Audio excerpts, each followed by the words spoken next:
praktisi ekonomi, bagaimana program KDKMP dan juga KNMP ini bisa berjalan dengan baik. Ada beberapa hal yang juga menjadi poin utama. Tapi kali ini kita ingin dengar langsung dari staf khusus Menteri PPN Bappenas, ada Pak Sukmo Harsono. Wawancara Pro 3. Selamat pagi Pak Sukmo.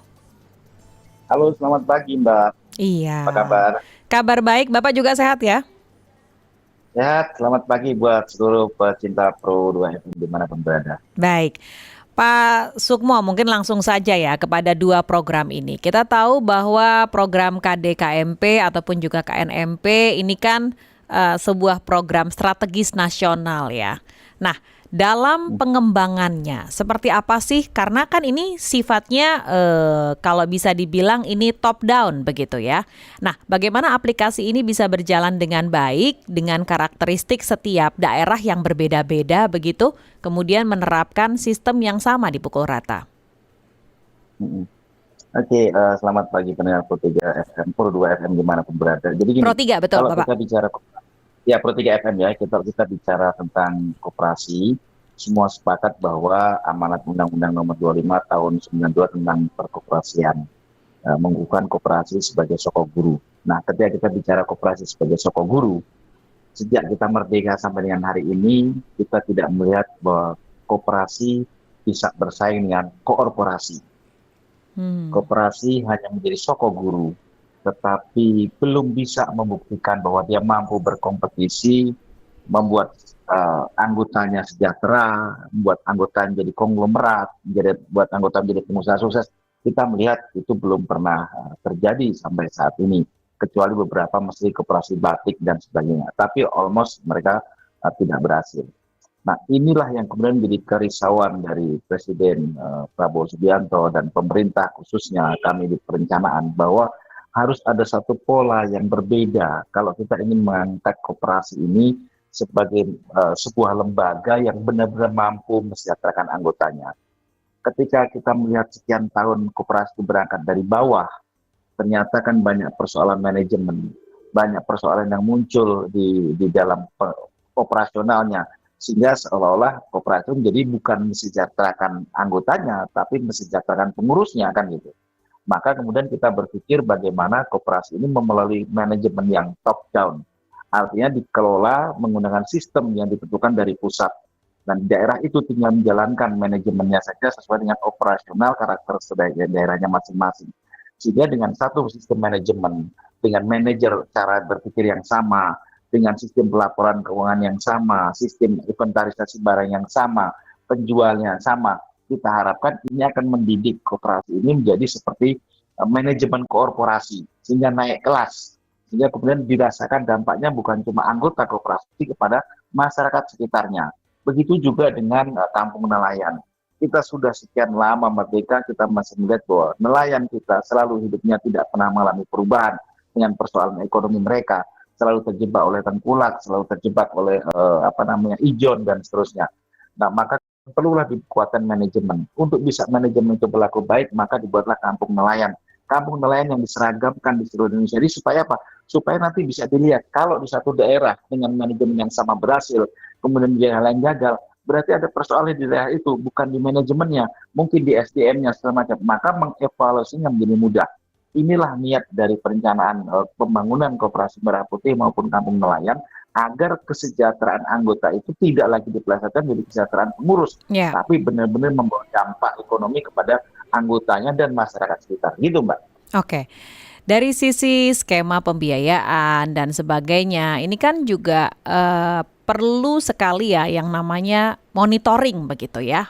Itu yang diutamakan juga. Nah, supaya bisa benar-benar mengawasi ini, apakah ini nanti kemudian ada bimbingan khusus yang sudah terperinci yang juga sudah disiapkan dari program-program yang diinisiasi mungkin oleh Bappenas selama ini? Ya, munculnya kegagalan koperasi selama ini di daerah-daerah yang memang mulainya dari bawah bottom up itu juga adalah karena manajemen. Karena tadi manajemen itu diantaranya adalah penyelewengan masalah laporan keuangan dan Oke. seterusnya ya. Oke, karena begini, Kekhawatiran ya, mungkin juga saya boleh mengingatkan bahwa program ini kan di awal dianggap mirip ya dengan proyek apa KUD waktu masa Orde Baru ataupun juga apa BUMDes yang berujung saya boleh bilang mangkrak begitu. Nah, agar ini tidak menjadi apa instruksi politik pusat dan sebagainya, seperti apa sih nantinya biar berjalan ya, implementasinya juga menjadi ya, smooth dan efektif, Bapak? ya. Iya Mbak, kita tahu bahwa KUD pernah mencapai masa kejayaannya. Teman-teman saya, angkatan saya itu bisa kuliah, bisa menikmati hidup yang baik karena KUD pada waktu itu sangat berhasil. Kenapa? Karena memang pada zaman Orde Baru itu KUD itu benar-benar menjadi milik pengurusnya kan gitu. Tapi seiring dengan kemajuan KUD pada waktu itu, kemudian terjadi perselisihan di antara anggota sampai kemudian KUD atau Koperasi Unit Desa dan lain-lainnya kemudian mengalami penurunan. Nah disinilah makanya pengawasan dari masyarakat yang selama ini muncul di berbagai macam media, di berbagai macam kesempatan mereka mengkritik bahwa bagaimana nanti laporan keuangan dan bagaimana pertanggungjawaban uang dari pemerintah ke daerah dan seterusnya, itulah menjadi sistem pengawasan yang paling utama. Hari ini kita itu tinggal seperti di rumah kaca, semua orang bisa melihat, semua orang bisa memperhatikan. Maka ketika nanti para manajer-manajer koperasi ini yang sekarang sedang dididik, diajarkan kepada mereka bagaimana mengelola keuangan yang baik, kemudian ternyata koperasi itu tidak berjalan, bahkan baru dibuka, kemudian misalnya 6 bulan tutup dan seterusnya, maka akan kelihatan laporan pertanggungjawabannya. Ya kalau memang kemudian dalam pelaksananya nanti koperasi Merah Putih itu kemudian ternyata tutup, kemudian bermasalah keuangan, pasti akan dijerat dengan pasal hukum. Kenapa? Karena mereka menggunakan uang negara, misalnya semacam itu. Karena mereka menggunakan uang rakyat atau uang pinjaman bank pun, bahkan uang pinjaman bank pun kalau kemudian mereka ternyata menyalahgunakan, kemudian bangkrut, tutup, ya kalau usaha rugi itu biasa. Tapi kalau ruginya itu dikarenakan mismanagement yang disengaja, ya kan bisa ada konsekuensi hukum yang bisa ditimbulkan, dan itu masyarakat bisa terlibat di dalamnya gitu. Oke, nah sejauh ini kontrol atau pengawasan serta monitoringnya juga seperti apa, Pak Sukmo, agar tadi kita mengantisipasi hal-hal tersebut terjadi? Saya baru selesai dari ke daerah, saya melihat pembangunan Koperasi Merah Putih di beberapa kabupaten itu sedang berjalan. Ada yang sudah 100%, dia sedang menunggu diisi barang-barangnya, ada yang sedang 70%, ada yang 80% proses pembangunan. Jadi sepengetahuan saya saat ini dalam proses pembangunannya, termasuk kemudian pengisian barang-barangnya, mau dijeniskan barang apa sesuai dengan konteks daerah masing-masing, dan nunggu persiapan operasional dari personalnya. Jadi belum ada yang purely sudah beroperasional menggunakan manajemen yang diterapkan dari pusat. Setahu saya belum ada. Tapi mereka sudah mengisi barangnya, kemudian sudah kelihatan etalasenya seperti apa, iya. Tetapi manajemennya yang berjalan sepenuhnya kan manajernya baru disiapkan ini, Pak. Oke, ini kan targetnya 80.000 unit kalau tidak salah ya, Pak Arso ya? Ya, dan terkait begitu ya resiko penggunaan dana desa sebagai modal awal anggunan. Nah, bagaimana ini dimitigasi agar tidak ada resiko-resiko seperti gagal bayar, kredit macet begitu, yang akhirnya nanti mengganggu pembangunan infrastruktur dasar desa? Ya, saya kira kita walaupun ini koperasi, kita harus sepakat bahwa no business without risk. Tidak ada bisnis yang tanpa risiko. Kan gitu ya. Iya. Tapi kan ini pengertian ini kan harus kemudian implementatif begitu ya, Pak Sukmo? Iya, pasti Mbak.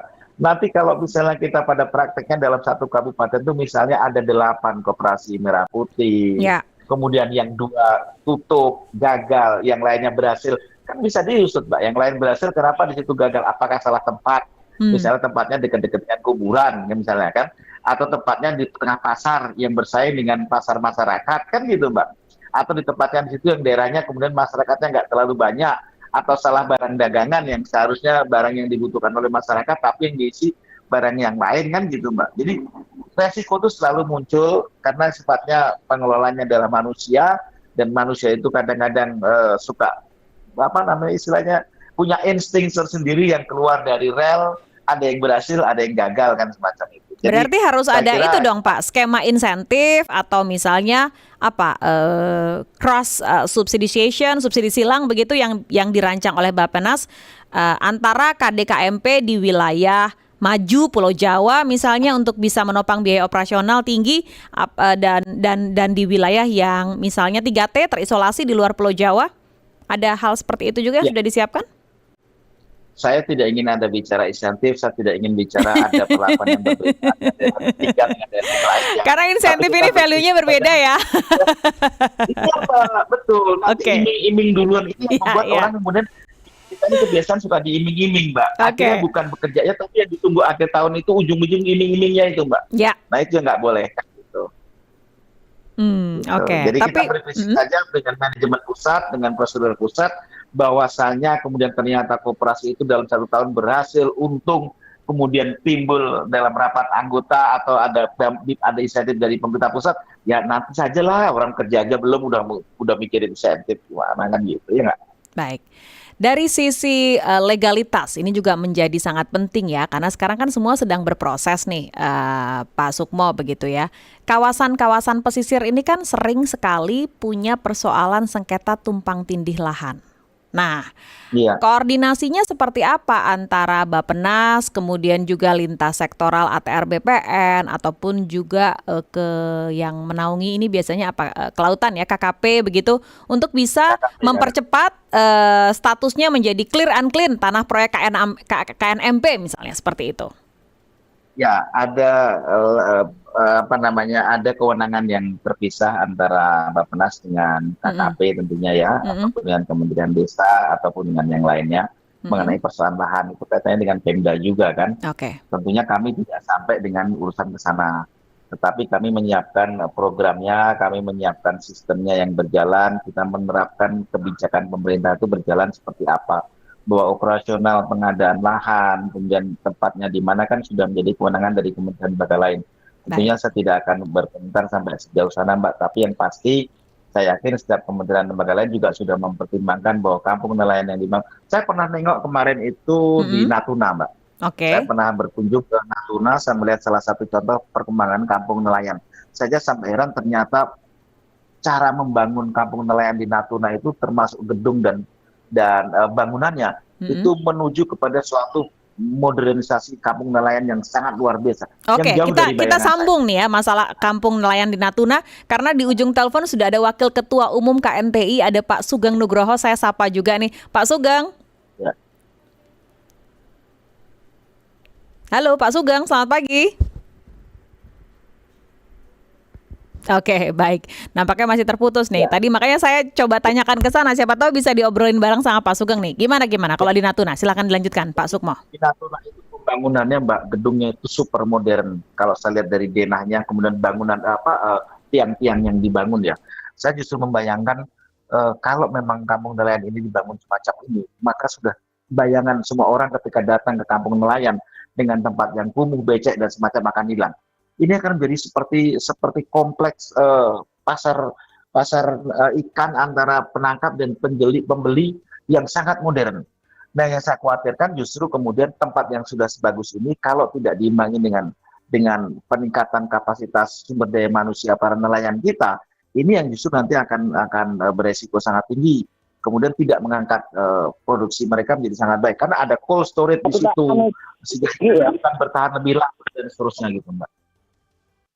Sangat modern, sangat bagus. Iya, apa yang menurut Pak Sukmo harus juga diantisipasi karena bisa menjadi kendala dalam perkembangannya? Mungkin gambaran setelah mengunjungi beberapa daerah. Menelayannya yang SDM-nya harus dirubah juga pola pikirnya, Mbak. Mereka juga harus tahu bagaimana daya tahan ikan itu dari daya tangkap secepatnya harus kemudian masuk ke cold storage, ya kan? Kemudian mereka juga harus berpikir bagaimana mengolah ikannya. Kalau mereka kemudian harus mensortir ikan, itu juga harus diajarkan kepada mereka, ya kan? Dan mereka kemudian juga harus menyadari bahwa kalau nanti itu masuk ke operasi, misalnya tidak bisa cash and carry, misalnya ya, sahabat, dia turun barang langsung mendapat uang, seperti kalau misalnya mereka sama tengkulak segala macam. Mereka harus sadar juga bahwa mereka harus mengerti sistem itu. Kalau mereka turunkan barang hari ini, kemudian dikontrol dulu, masuk cold storage, ikannya disiapkan dulu, baru dibayar besok. Mereka harus sabar juga, Mbak. Jangan kemudian mereka tetap beringat. Jadi cash and carry. Nah, Oke. dari susah bentuknya masih 2 hari lagi. Kemudian saya akan pulang aja lah. Nah, kan repot Gitu juga, ya. Mbak. Baik. Baik, ini Pak Sugeng Nugroho nampaknya sudah bergabung nih. Pak Sugeng, pagi. Selamat pagi, Mbak. Iya, Pak Sugeng, ada staf khusus dari Menteri PPN Bappenas nih, Pak Sukmo Harsono juga di ujung telepon. Boleh saling menyapa. Ya, selamat pagi, Pak Suarsono. Ya, Pak Sugeng, sehat selalu. Iya. Pak Sugeng, mungkin sebagai Wakil Ketua Umum KNPI, apa sih sebenarnya persoalan-persoalan mendasar yang ada di KNMP sejauh ini? Pak Sugeng, boleh disampaikan? Ya, saya kira gini ya, soal KNMP ya, untuk Kampung Nelayan Merah Putih, itu sebetulnya secara konsep bagus ya, secara konsep bagus, karena memang bagaimana ekonomi ya nelayan tradisional itu menjadi satu ekosistem ya yang terbangun dari hulu ke hilir. Nah, itu sebetulnya bisa kita lihat seperti itu. Nah, tetapi ada hal ya yang perlu saya kita sampaikan, bahwa tidak semua ya ide gagasan bagus itu bisa dilaksanakan secara benar. Nah, ini yang menjadi persoalan kita. Tidak semuanya dapat dilakukan dengan benar. Mohon maaf agak terputus-putus suaranya. Begitu ya Pak Sugeng ya tadi ya? Iya. Maksudnya tidak kurang benarnya gimana tuh? Ya begini, harapan kita ini kan untuk membangun ya Kampung Nelayan Merah Putih. Ini kan harus melibatkan semua stakeholder yang ada, terutama ya dari stakeholder nelayan ya, kemudian ikut terlibat agar supaya mereka bisa apa yang seharusnya diinginkan ya oleh mereka. Atau selama ini nelayan ini kan kita memiliki 3 proses ya. Ya, proses tangkap ya, kemudian pada saat menangkap, kemudian pasca tangkap.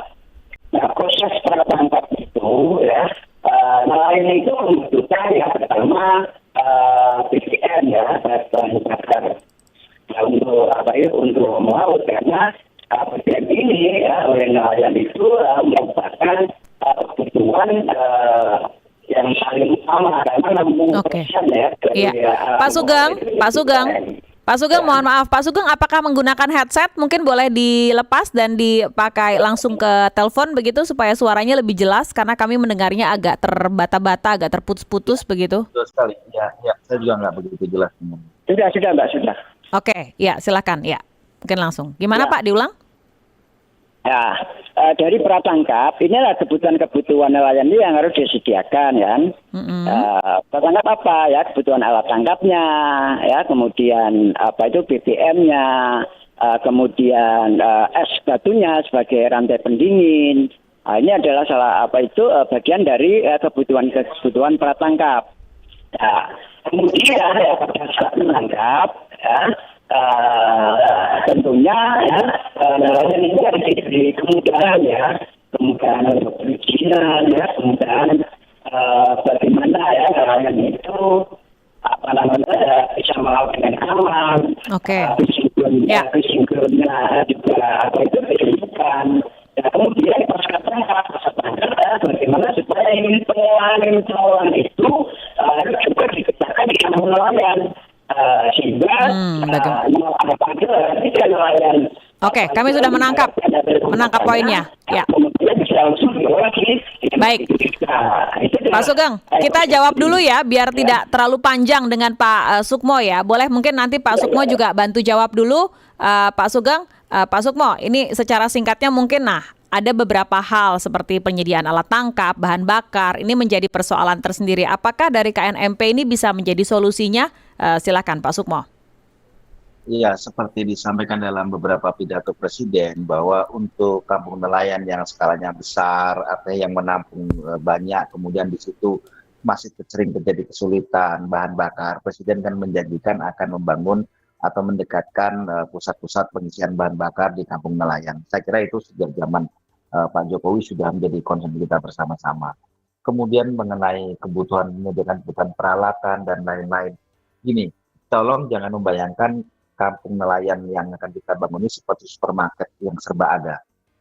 Nah, tidak juga begitu konsepnya. Dalam satu hari kemudian toko sudah ada jualan segala macam, mensupport segalanya, tidak semacam itu.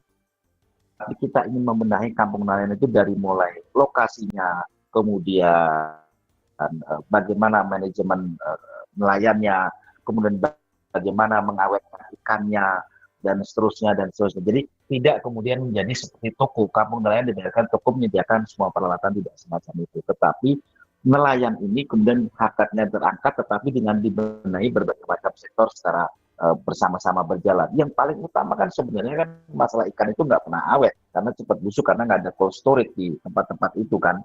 Nah ini yang menjadi konsentrasi bersama-sama dari kita kampung nelayan itu semacam itu. Saya sering kali bertemu dengan para kepala daerah. Mereka justru sangat berharap kampung nelayan. Mereka minta titik-titik kampung nelayan, karena memang persoalan nelayan ini persoalan yang sudah sangat tertinggal jauh dengan negara-negara lain. Nelayan kita tidak pernah bisa bangkit dari keterpurukan. Nah, kenapa? Ya karena tadi itu kawasannya sudah kumuh. Mengibatkan tidak muncul ide-ide dari kawasan-kawasan yang selalu kumuh semacam itu. Kemudian terjebak dengan pinjaman-pinjaman semacam itu. Oh, minjam itu kan wajar, kita ngutang itu kan biasa. Tapi kalau kita ngutang itu dengan ikan yang ditangkap hasilnya bagus, ikannya tetap segar, maka kan harga jualnya kemudian tidak murah. Nah, kalau tidak murah, otomatis nelayan akan bisa hidup sejahtera kan gitu.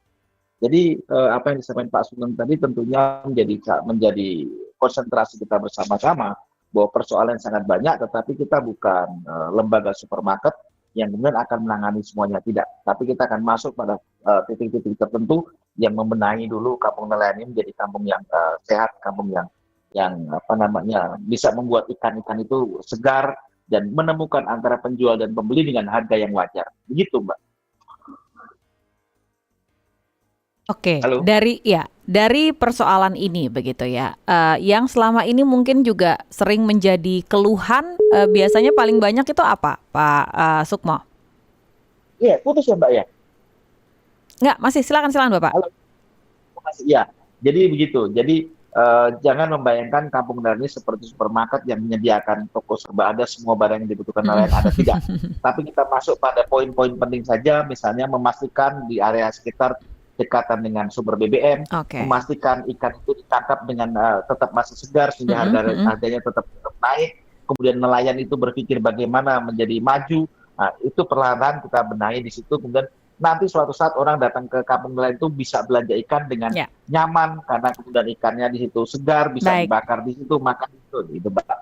Iya, Pak Sugeng sudah cukup dijawab tadi oleh Pak Sukmo ya. Ada lagi mungkin terakhir yang mau disampaikan ke Pak Sukmo terkait dengan program ini?